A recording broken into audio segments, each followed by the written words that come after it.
So this is part 2 of setting your rates, and we're going to look at it from the lens of the break-even point. So what does it mean to break even? As a business owner, one skill you need to learn is the ability to determine how much you'll have to sell in order to have enough money to pay all of your expenses, and of course, as well as yourself. Now, you can imagine what advantage you will have if you know exactly what your sales need to be in order to survive and even thrive in your business. Before you learn this skill, called calculating your break-even point, you need to first learn the different types of business expenses. So again, what is a break-even point? It's the point at which your total revenue equals your total expenses. So you're not making a profit yet, you're just covering all your costs. Now, we talked a little bit about expenses in the past section. There are 2 types of expenses that your business expenses can get categorized as. There are fixed costs or overhead costs and direct or variable costs. So I've got some listed out here so you can see as an example. So if we look at this list of fixed costs, things like your rent, mortgage, your utility, professional development or member fees, subscriptions, fee for your website, accounting, licensing, etc., those are not going to change regardless of how many sales you have. So in the example of a bakery, if I have a bakery, I still have to pay the same amount for my rent, mortgage, for my utilities, my website, etc., whether I have 1 customer that day or 50 customers that day. Those overhead costs are not going to change. My direct costs do change. Those are things like job supplies, cleaning supplies, the equipment maintenance, other consumable supplies that go into the cost of creating the product or service. That can be things like fuel or power consumption, your direct wage in terms of the labor you use to provide your service or create your product, and your staff's direct wages. So let's look at a bakery as an example. Let's say that I am baking cakes at my bakery. So again, my fixed costs for that cake are going to be the cost of my stand-up mixer, the cost of the furnishings, my rent, mortgage, utilities, and my general administrative wage to have to be there to man the bakery. So all of those things are overhead. Then I have variable costs depending on how many cake sales or cake orders I get. So let's say I have 3 cake orders that month. Okay, I need 3 times worth of the baking materials, the flour, the sugar, the decorations that are going to go on top, and then my time and labor or my staff's time to actually bake and make those cakes. Now, things like utilities could go up based on those variable costs based on how many cakes I'm baking. So that's one thing to keep in mind. But generally, for simplicity's sake, we're looking at putting our expenses in one of these 2 categories. Now, if I make 20 cakes, the direct costs for the month are going to be much higher for me, right? I'm going to go through more baking agreements. I need more time or labor to create those cakes. So I'd like you to take a moment and reflect on how this plays into your own business and the unique business industry that you are in. As a summary, fixed costs are the costs you incur to keep your business going. These expenses are there regardless of whether or not you make a sale. And direct costs are the expenses directly related to making each sale. Now, knowing the difference between these 2 is going to be very important when we figure out our break-even point. First, I just want to mention something about being a business owner and paying yourself, because a common mistake that business owners make is thinking that their time is just free. This is particularly true of business owners who start a business doing something they love or having been doing as a hobby for a long time. They kind of tend to undervalue it to themselves, and they're not really paying themselves what they're worth. So how do you make sure that you will get paid for your time? The only way to do that is to build the cost of your own labor into your planned expenses. So we don't want to forget about doing that when we're calculating this break-even point. If you believe you will be able to pay yourself from what is left over from just that profit, you're going to soon discover that there's seldom anything that is left over. So we don't want to only be paying ourselves from the cream on top, from the profit in the business, but we want to bake this in to our break-even point, to our general overhead and direct costs. So this is what the formula looks like for calculating our break-even point. And here I do have the example of a bakery making wedding cakes. So let's call our business owner Maria, and you'll see here it says, Maria charges $225 for her small wedding cakes. Her direct costs are $145 per cake for her labor and for all the ingredients, the box, delivering the cake, etc.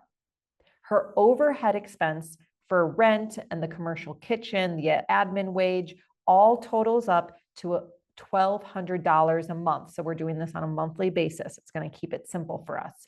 So this is how I plug it into the formula. That $225 for the wedding cake is 1 unit of sale. It's my price. So I'm putting my $225 price there.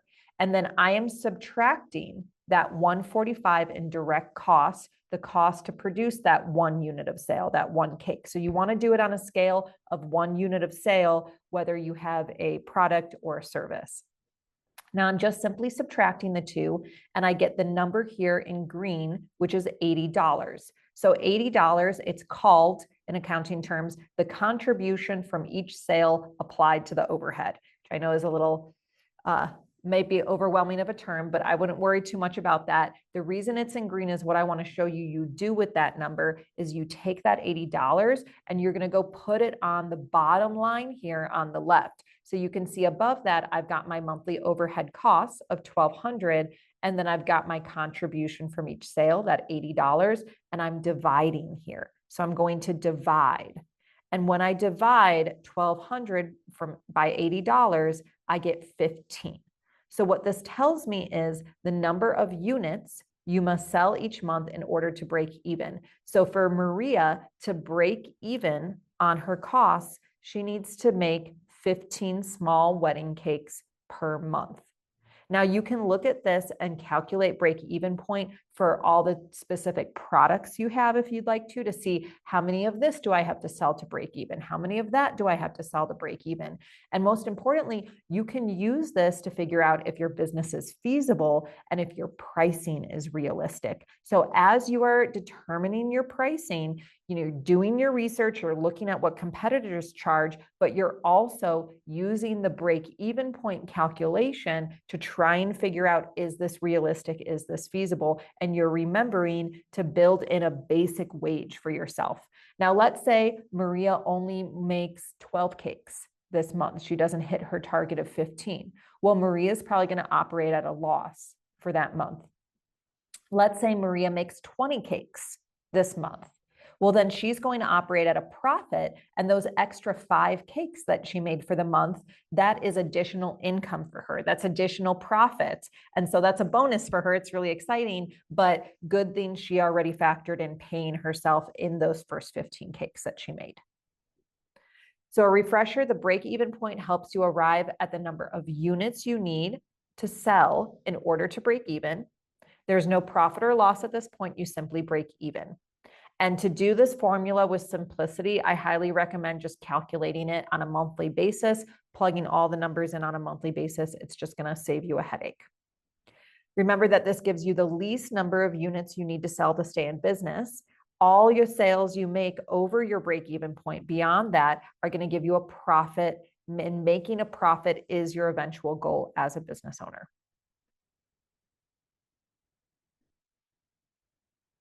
I also want to talk about something called the 80-20 rule.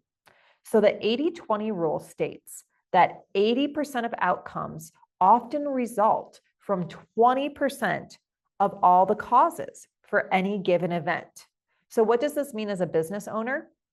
Applying it to the business world, the 80-20 rule suggests that about 80% of your sales will likely come from 20% of your customers, or that 80% of your sales will likely come from 20% of your products or services. So if you're a bakery, like I have in this example, and you sell 50 different items at your bakery, well, you'll probably find over time, if you start tracking it, that the majority of your sales are only actually coming from a few items. And those items are your bread and butter, right? So I have in this example, because this is an example of a local bakery by me, a picture of these delicious little rolls called ocean rolls. And there is a bakery in my town that their 80% of business comes just from these ocean rolls. And they have all these other things that they sell. They've got croissants, they've got macaroons, sandwiches, etc. But this is their shining winning product. And knowing that as a business owner is really going to be very powerful for you. So you want to track that. You might not know when you first opened. This bakery might not have known that these little ocean rolls with the cardamom swirl in were going to be their #1 top seller. But if they looked at that and tracked that as a business owner, they could make some very smart business decisions about putting those ocean rolls on their flyers, putting them in the front of their case, really expanding on that. Maybe we can make a different type of product out of these ocean rolls that will also sell just as well. So I have a little homework assignment for you. I want you to list out all your revenue streams like we talked about before, then look at the revenue streams you've listed and identify which have the potential for the most success for you. Where do you think 80% of your sales might potentially come from? And then you can start planning around how to make them a priority.